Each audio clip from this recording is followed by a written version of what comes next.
Okay, this is now the 5 Minute Tarot for the 29th of August 2017, and I was going to do the Seven of Swords, but I'll do it next time.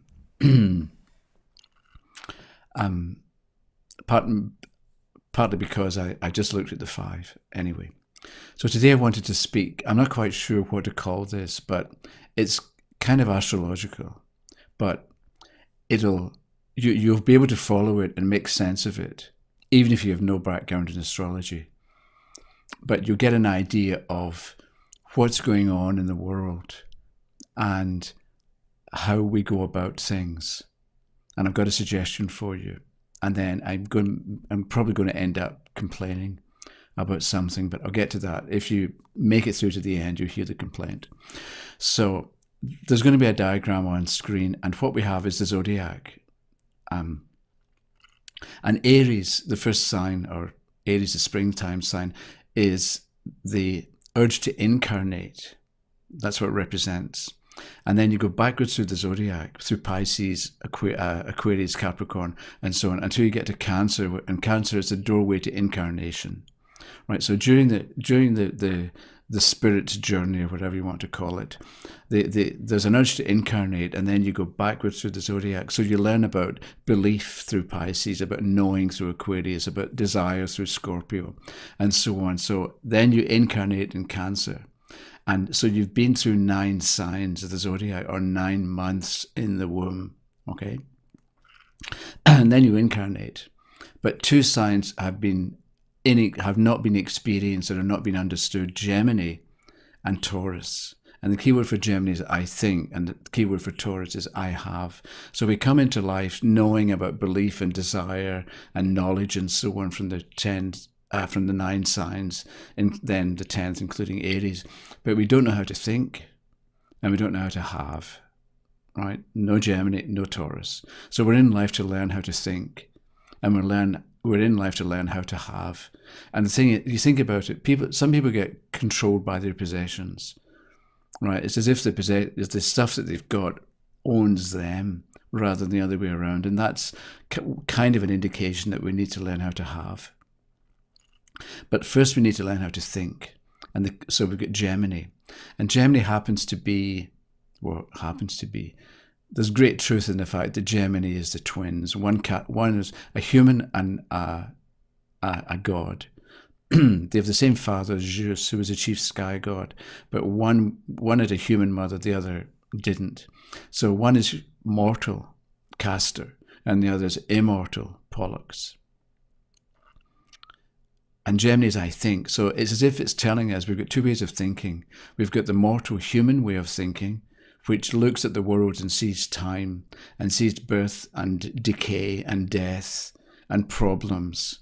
And it's a human, mortal way of looking at things. And that's like everyday life. But we've also got the Pollux side, which is the immortal side. And so immortality is available to us, or immortal thinking. So we deal with truth that is eternal, and great wisdom, and so on. And so the immortal side of us isn't, or say the mortal side, the Castor mind, is subject to time, but the Pollux mind, the immortal mind, isn't. And you know that because let's say you're 35 and you remember something that happened when you were 10, right? You're back in that moment, and you've got this vivid memory of what happened, or what didn't happen, or what you wished had happened from like 25 years ago. And time doesn't exist. You're back there, you're experiencing it. So with the human mind, time exists and is important. With the immortal mind, to which we have access, time doesn't. It's a different kind of thinking, a different understanding, because we're not subject to time, and there are other kinds of differences between them, the two minds that we have. So so happened that Castor and Pollux, Castor eventually died, and Pollux loved the brother so much, or his half brother so much, that he asked Zeus to bring Castor back to life. And what they did was one day each of them would be alive. Okay, so they alternated between Castor was alive one day, Pollux the next day, Castor the next day, and so on.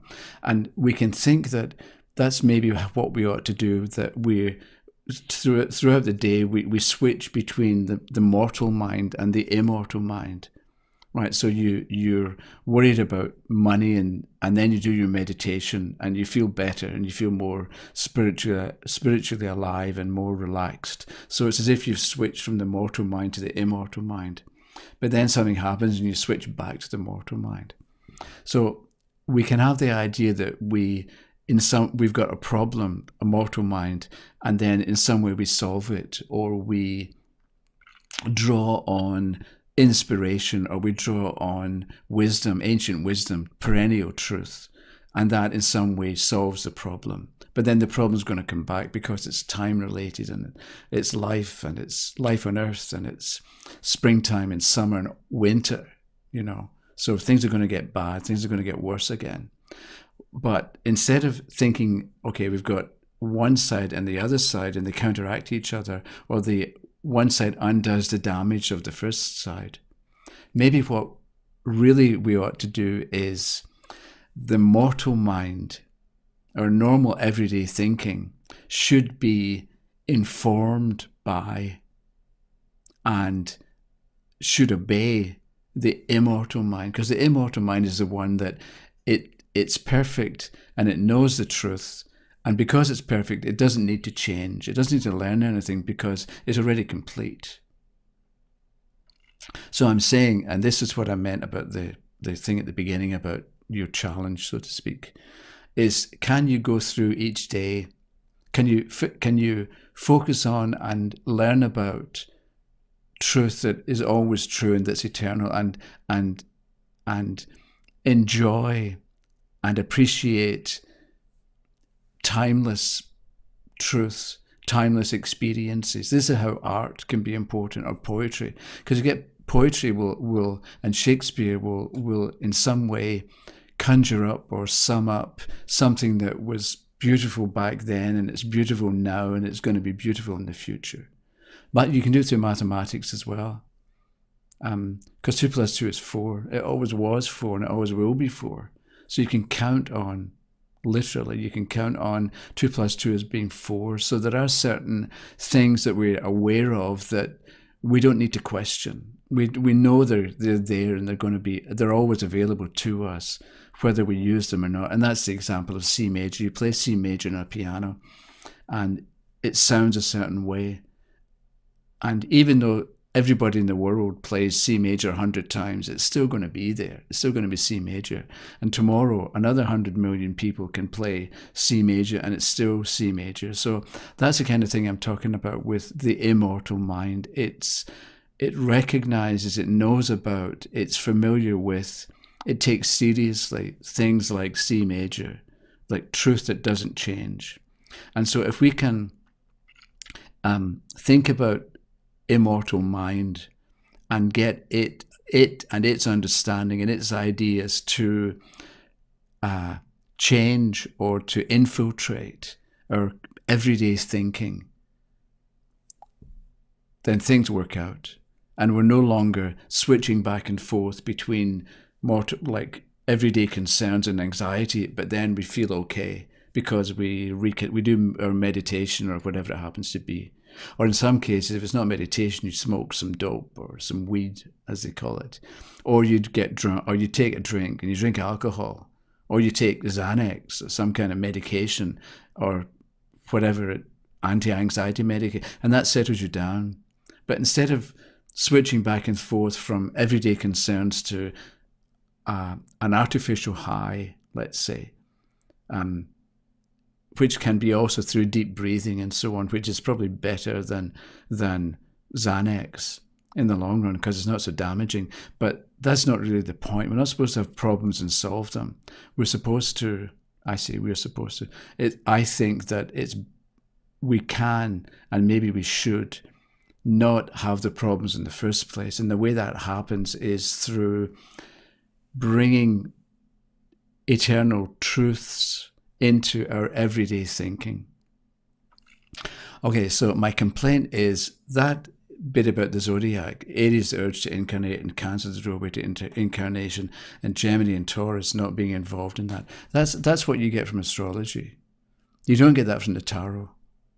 And that's one reason why you can't and shouldn't mix astrology and the tarot, because they're telling you different things, and there's a different starting point, and they're just different. Even though you might think they're the same, because you can use it for prediction, or you can use it to tell your fortune, or tell the future. It's not the same, so don't do it. And the other thing is, if you happen to be somebody who teaches astrology or talks astrology or writes about astrology, and you didn't know that about Aries through to Cancer, then that's just basic. That's not really anything particularly good. It's just basic astrology. And if you don't know that, then you ought to stop thinking that you know astrology, and take some time off and do some study, some real study. And then you can call yourself an astrologer.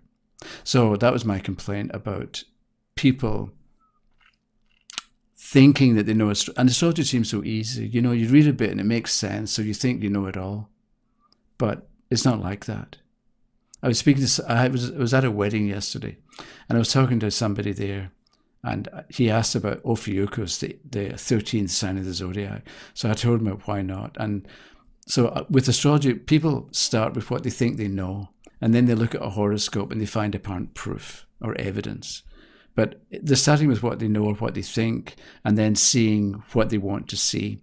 And the way I explained it to this fellow was, let's say you speak English and you look at a page of Italian, and you see on the page, you see the word camera. You think, oh, I recognize photografia. I recognize photografia. And so you think, okay, I can speak Italian because I can recognize these words. But you can't. You can recognize a few words. And that's what happens with, especially in the beginning of astrology. You recognize a little bit and you think you know a lot. You think you can go with it. But there's an Italian word, lavanderia. And you can look at that lavanderia and think, oh, it's lavatory. It's like the English word lavatory. So, you know, you go into the bathroom, there's lavanderia. Lavanderia means it's a laundry. So you get lavanderia sporca, means a dirty laundry. It's nothing to do with going to the bathroom.